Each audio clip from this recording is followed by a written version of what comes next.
Hello legends, today I'd like to go over my top 5 weapon combos from the Lies of P DLC to hopefully take you from 0 to hero in no time at all. The DLC added loads of amazing weapons into the game that can comfortably stand on their own 2 feet, but using the weapon crafting system and our massive brains, we can make these weapons 10 times better. Alright, enough of my boring intro, let's jump into the top 5 weapon combos from the Lies of P DLC. So we're starting off strong, ladies and gentlemen, because the first weapon combo is actually a suggestion from one of you guys down in the comment section. See, I told you guys I actually care about what you say down there. So first up, we have the Drill Blade and Lorenzini Bolt Handle. And we're starting off with a technique scaling weapon as well for all you technique enjoyers out there. I will say this weapon maybe not as quick as some of the other technique weapons you might be enjoying, but it still gets the job done. So the damage is pretty respectable at 216 plus 205. Again, remember, I have max stacks, so your plus 205 is probably going to be a lot different. We do have that juicy 30% crit rate, aka 30% chance to crit. This is where most of our damage is coming from. The weapon does have pretty respectable damage, but man does it shine when it starts to crit and when you can start to get it critting consistently. And then the Drill Blade has pretty decent damage reduction rate while guarding at 52.7%. Meaning that if you're not parry the friggin' platypus, you're not going to be getting your ass absolutely creamed while you're messing up those perfect guards. At least you are going to be negating some damage with this weapon blade. For the Fable Arts, we do have Grind on the Drill Blade, which is really nice to give us 30%. It's either 20 or 30% extra crit chance, which does stack on our already 30% crit chance. And then if you use the Crit Grindstone, I think you will go to like 80-90% crit chance, which is massive. You're going to be critting all the time, you're going to be doing a lot of damage all the time, and that is where a lot of these crit weapons do shine when you put them into a crit setup, obviously. For the bolt handle, we do have single stab. Gather your strength for a big forward piercing attack. Now, just to give you a little showcase here, this is grind, and then this is that forward stab.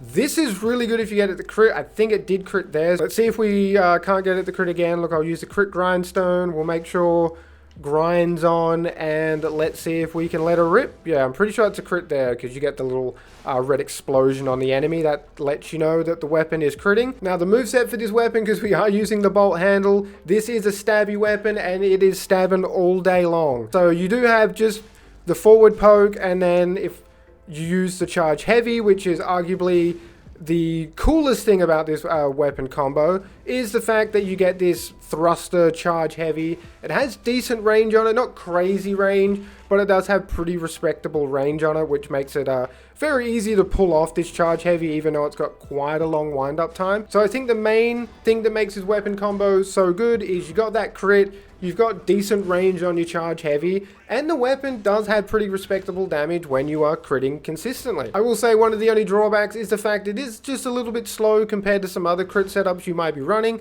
but man, that charge heavy is pretty satisfying to land. And again, shout out to the person in the comment section that actually recommended this combo, because it is a hell of a lot of fun. Alright, moving on to weapon combo number 2, and if you're a Giga Chad that likes swinging big things into enemies' faces, this next weapon setup might just tickle your pickle. Introducing La Vendetta head with the military shovel handle. Now the best part about the shovel handle is it's mainly a quality scaling weapon handle, meaning that this bad boy can swing both ways, no pun intended, into a motivity or a technique build, or even just a quality build if you're going quality. Now the Vendetta head has a whopping 71.9% damage reduction rate while guarding, making this a great weapon for newer and casual players, because you're not going to get punished as much when you're guarding enemy or boss's moves. So before we get into the Fable Arts, I am going to explain how this weapon works, because it has a very interesting and unique mechanic built into it. As you can see, there's 3 circles on the blade that aren't lit up, so if you just guard an enemy's attacks, you'll notice one of the circles light up.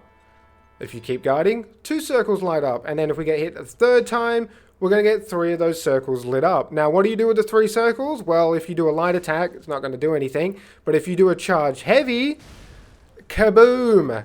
We make explosion go off, and it uses all 3 of those stacks that we built up on the weapon. You don't need 3 stacks to do this, so if I'll just show it with 1 stack. It will still do explosion, but it's kind of like a little explosion. If you perfect guard, you're not going to get any extra. charges. It's just whether you perfect guard or guard each hit, that's how you get those charges. So you have to take up to 3 hits to get the maximum amount of charges. To give you a comparison, this is how much damage we do without the charges, pretty much just under 2k. So then if we get these charges built up, and then we dump it on the enemy, we do a significant amount more damage. So it is in your best interest to guard and build up those charges. And the reason I explained this before is so we can understand the other Fable Arts more, the Strength and Explosion. So I'll show you the altar handle, which puts our handle into the big long form, boys, and then we'll use Strength and Explosion. So now this makes every single one of our hits do an explosion, and the big charge heavy hits even harder, and it does a bigger explosion, I'm pretty sure. The weapon's friggin' sick. I love the fact that they added in a weapon that kind of buffs itself up when you land guards or perfect guards. This is the weapon that definitely fits my playstyle because I love perfect guarding and I just love landing charge heavies, just trying to stagger the boss as quickly as possible, just trying to delete the boss as quickly as possible, period. So overall, I think this is a great weapon for all and new players as it has amazing guard reduction rate and you're boosting your own heavy attacks while you're just guarding. So when you do find the enemy or boss's opening, you can punish them even harder. Alright, moving on over to the third best weapon combo from the DLC, and we have the Maniac's Pinwheel Blade with the Vendetta handle. Now, I feel like most people might overlook this setup, mainly because they can't overlook the fact that you can't see shit with this weapon combo. We got another live puppet axe situation, gentlemen. But if you can just look past the vision issue, this weapon is no joke and it can lay on some serious damage with those charge heavies. So finally we have a motivity scaling handle for all you strength enjoyers out there. So the damage on this weapon is 242, pretty decent. That does look a little low. It does look a little low, but this weapon does have a special mechanic built into it as well, similar to the Vendetta blade, but kind of opposite. The damage reduction rate while guarding is very respectable at 64.8%. Now moving on to the Fable Arts with the Pinwheel Blade, we have Charge. Our Charge is actually pretty good. You kind of get like a perfect dodge Fable Arts, and then afterwards you're temporarily able to withstand an enemy's attack. You only get one attack that you can withstand, but it does seem to negate a decent amount of damage. And then the Vendetta handle has Patient Swing. This is a very satisfying Fable Arts to use. It is a little costly because you can charge it up 3 times. I mean, you don't have to charge it up 3 times. You can just use the one Fable charge if you want to, but I feel like it is the most satisfying when you charge it up 3 times, so it can be a little costly, but it is still a really fun Fable Art. Just to give you a quick rundown how this weapon works, it has a very unique mechanic also built into it, like the Vendetta blade head. So instead of guarding to get a damage boost, you're going to be dodging to getting a damage boost. So you'll be able to hear the windmill blade start spinning up, but you can also see underneath your Fable Arts bar where your buffs are that you have 4 stacks of the windmill symbol. This does fall off kind of quickly. The only thing you have to do to maintain this is just dodge every now and then. That's all you have to do to maintain that damage buff. And what it does is it just gives you more damage, and it hits the enemy multiple times when you are hitting the enemy while you have this damage buff. The way I like using this weapon, and the only way I like using this weapon, is trying to get those charge heavies off. You really do some serious damage, and if we just apply the crit grindstone here, since I have a crit setup, we'll get the damage bonus here. Look at that damage, man. We didn't even have the armor god there, so we'll go in again. It does an insane amount of damage because you're hitting so many times, and it is doing a bucket ton extra damage when we are critting. So that is the main way I like using this weapon. For the Fable Arts, it's pretty bad to show you charge here, but you can kind of see we get like a perfect guard dodge, and then you do get that buff. Doesn't last for very long, literally probably 5 seconds, if that. So you don't get the buff for very long, but it is pretty handy that you are able to withstand some enemy damage. And then for the Vendetta handle, we have Patient Swing. You can charge this bad boy up, and you can wait for the enemy to attack, and then you can hit him with it. And it's pretty good for staggering enemies out of their combos. Not all the time, though. You can just charge up once and do a little baby hit there, but I do feel like all the damage, and the best way to use this is charging it up while you've got the 4 stacks of the windmill buff on the weapon. Charges all the way up, and just let her rip. because that seems to give you the most amount of damage. If you do put your crit grindstone on this, and then you use the Fable Arts, charge it all the way up, you're probably going to get the best results. Yeah, look at that. Nearly 10k damage. That's actually very satisfying to see. Very nice. So the main reason I enjoy this weapon, it's another weapon that buffs itself. You just have to dodge or run around to build up those charges. It can put out damage insanely quick, especially if you put it in a crit setup with the crit grindstone. Those charge heavies are deadly. Very, very deadly. Great weapon combo, and if you haven't tried this one out, I highly recommend you do, if you can get past the fact that your vision is kind of fucked on the left side. You know, you gotta manage that a little bit, but if you can get past that, it is a really fun weapon to use. Now, I did forget to mention this top 5 list isn't in order from best to worst or worst to best, but I would be lying if I said I didn't save the best for last. So in number 4 spot, we have the acidic curved sword blade with the new Evangelist mace handle. Oh my goodness, this handle is amazing. It might be my new favorite handle that they've added into the game. It's the big bonk handle we've all been missing in our setups, because not only does this bad boy come with a lot of reach, but it actually has a pretty quick moveset that covers a decent amount of ground, which is great for those big heavy weapon blades and also dealing with those enemies that won't stop moving. I'm looking at you, crocodile dogs from the DLC. So I think one of the best things about the Evangelist mace handle is, for whatever reason, it seems to give the most amount of damage with a lot of weapon blades that you pair up with it. It is again another motivity scaling handle, so you are able to get this in A scaling for motivity if you are on a new game or new game plus run. So the acidic curve blade comes in with a whopping 294 damage. It does have a very respectable damage reduction rate while guarding at 64.75%. So for the Fable Arts, we have acid slash, jump up and slash upward, then slash downward as you land, and after attacking, your weapon is temporarily imbued with acid. And then we have arguably one of my favorite Fable Arts that they've added into this game, and of course it's on this friggin' handle, which is just such a goated handle now, and that is linked payback swing. So a strong forward slash, use immediately after guarding an attack for more power. More power, we always love more power. Use an extra Fable slot to trigger a link attack. So we do have payback swing already in the game, but we don't have linked payback swing, and it's an absolute monster of a Fable Art. So the way this Fable Art works is you don't have to perfect guard, you can just guard to actually pull this Fable Arts off, but all we have to do is guard, you do it once, and then you tap it again and you follow it up with a massive overhead chop.